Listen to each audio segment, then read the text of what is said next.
Барлықтарыңызға ассалаумағалейкум достар, сіздермен бірге мен Біржан. Менің кезекті видеома қош келдіңіздер. Және бүгінгі видеода мен видеоның тақырыбынан көріп тұрғандарыңыздай арзан чипсиді және де қымбат чипсиді салыстырып дәмін көретін боламын. Видео қызықты болады деген үміттемін. Видеодан алыстамаңыздар. Ал ендеше видеомызды бастайық. Так достар, ендеше бізде ең бірінші бағасына көшейік. Дәл қазір менің қолымда чек бар. Қазір сіздерге осы арзан чипсидің және қымбат чипсидің бағалары қанша екенін айтып өтетін боламын. Біздегі достар ең бірінші арзан чипсидан бастасақ, бұл осындай чипси негізі шыны керек атын оқи алмаймын. Енді былай қарап алсаңыздар болады. Атын оқи алмаймын дегенде енді жалпы ағылшынша білмеймін да атты. Вот осындай детский чипси ма білмеймін. Өмірімде бірінші чек көрейін деп жатырмын. Бұның бағасы бізде достар 243 теңге тұрады. Достар, мен негізі өзім обычно өмірде 500-600 теңгелік чипсиларды алам. Мен осындай 243 теңгелік чипсиді көрген кезде шыны керек кішкене таң қалдым. Бұндай арзан чипсилар бар ма не дегендей. Енді бұдан арзаны болған жоқ. 243 теңге ол самый максимально арзаны. Вот сол үшін мен осы чипсиді алған болатынмын. Так достар, енді ең қымбатына көшетін болсақ, бұл бізде Doritos деген чипсы.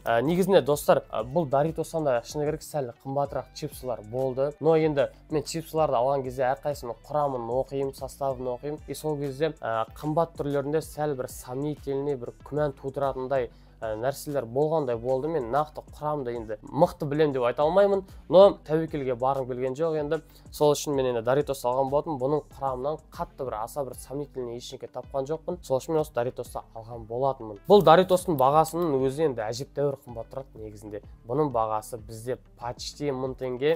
Бұның бағасы бізде 995 теңге. Жалпы енді 995 теңге деген енді бір арзан чипси деп ойламаймын енді. Тоже бір максимально қымбат чипсилардың бірі ғой енді. 1000 теңге почти. Ендеше достар, жаймендеп енді дәмін көруден бастай берейік. Мен енді әдеттегідей қазір осы арзан чипсидің дәмін көруден бастайтын боламын. Сол үшін мынау енді қымбат чипси назардың барлығын алмас үшін өзіне мен бұны алып қояйын. И бізде назардың барлығы қазір осы арзан чипсиға түсетін болады. Бұның дәмін енді көруді бастайық. Бұлар жалпы енді сыртқы көрінісінен бір аса бір айтатындай ерекше ештеңе жоқ деп ойлаймын. Но енді обычно жалпы чипсилардан қарағанда бұлардың формасы енді тік төртбұрышты осындай формада екен. Басқа аса бір нәрсе жоқ. И ашатын кезде қараңыздар. Мына жерде вот осындай белгісі тұрады. Яғни бұлай басынан емес, негізі басынан ашуға болады деп ойлаймын. Но бұлай шетінен ашу керек деп осылай көрсетіп тұрғандай. Так, ендеше ашып көрейік. Ой, так достар, в общем сәл құртып алдым, дұрыс ашылмай ма білмеймін, или мен аша алмаймын мынау деймін. Сол үшін басынан кәдімгідей мынаны ташыды. В общем тек жабайлап ашуды ғана білемін мен деген. Сол үшін енді бұлайнан аша берейік, жыртық болсын, бытышын шығарып аша берейік құрсын. Өзімше бір әдемілеп ашам ба деп ойлап едім. Так, қараңыздар. Осындай бір қағазға оралған екен. Қағаз шығар бұл деген. Осындай жылтыр бір қағазға оралған.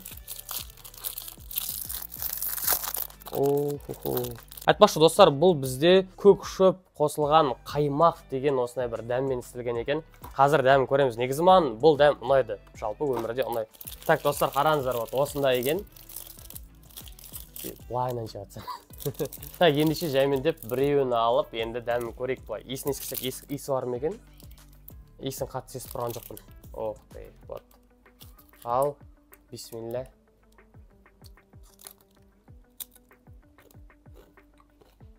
Пока дәмі құрғақ болып тұр. Так, әзірге бір күшті дәм сезіліп тұр деп айта алмаймын. Пока құрғақ дәм сезіліп отыр маған. Бәлкім сәл бір кішігірім көп теғып жеу керек шығар, сол кезде дәм сезіле ме білмеймін. Жалпы тек енді біреуін ғана пісіреміз, бәрін жеп отпай қояйын енді. Осы біреуін жеген кезде дәмі сезілсе сезілді, сезілмесе болды. Вот енді шамалы сезіліп басталып отыр.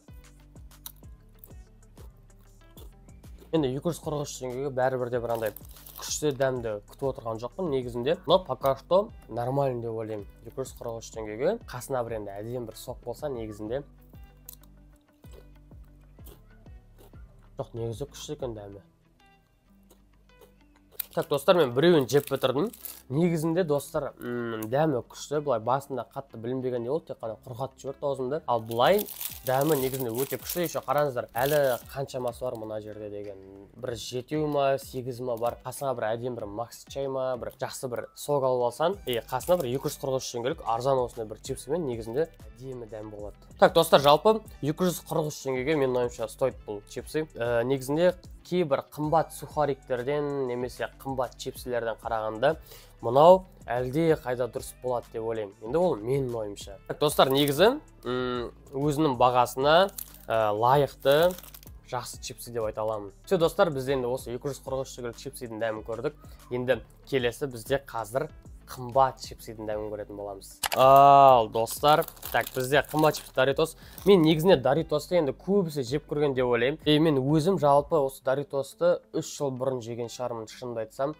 3 жылдан бері мен мүлдем Doritos алмағам, Doritos жемеген. Білмеймін не үшін жемей кеттім. Жалпы осы Doritosты жемегеніме 3 жылдай уақыт болды.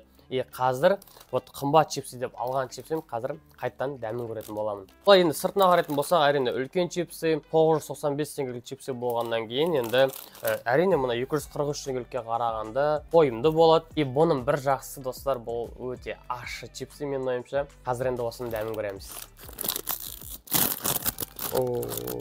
Бұны да есін сезе алмадым қатты. Бізде осындай 3 бұрышты формада келеді. Бұндай чипсылар, Doritos деген. Бұлай тоже сыртынан ата өтетіндей аса бір ерекше нәрселер жоқ деп ойлаймын. Ал ендеше бұның дәмін көрейік.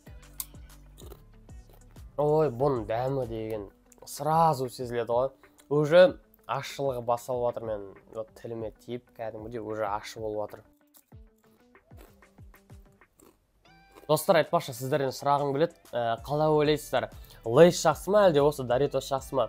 Негізі Лейстің де бағасы тура осы Doritоспен почти бірдей. Лейстар көбіне 700 теңге тұрады. Енді Лейстің одан да қымбат түрлері бар, яғни формасынан да көлемі үлкен. Олардың бағасы примерно 10,5 теңге. Мысалы, өздеріңіз қалай ойлайсыздар, осы Doritos жақсы ма, әлде Лейс жақсы ма? Қайсының дәмі күшті? Менің ойымша, енді екеуінде дәмі почти бірдей деуге де болады шығар, менің ойымша. Себебі Лейстің енді ащы түрлері бар, тоже өте ащы, ауызды ашытып жіберетін. Сол үшін екеуі де менің ойымша бірдей деп ойлаймын. Но енді Лейстің сәл халал екеніне күмән болады.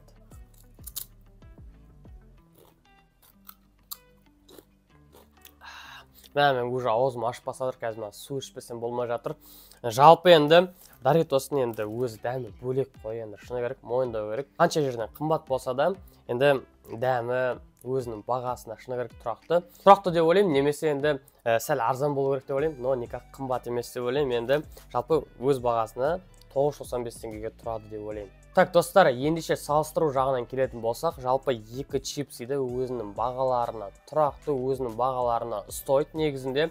Жалпы егерде қаржы жағынан сәл қиын болып жатса, 243 теңгелік осы чипсиді алғандарыңыз дұрыс болады. Яғни типағында бір арзан деп дәмі онша емес деп айта алмаймын. Жалпы дәмі күшті. Қасына бір сок алсаңыздар, екеуі жақсы өтеді. Ал енді Doritosты енді айтпасақ та түсінікті шығар, бұның дәмі бәрі бірде енді бұдан қарағанда әлде қайда күшті болады, бұдан қарағанда әлде қайда тойымды.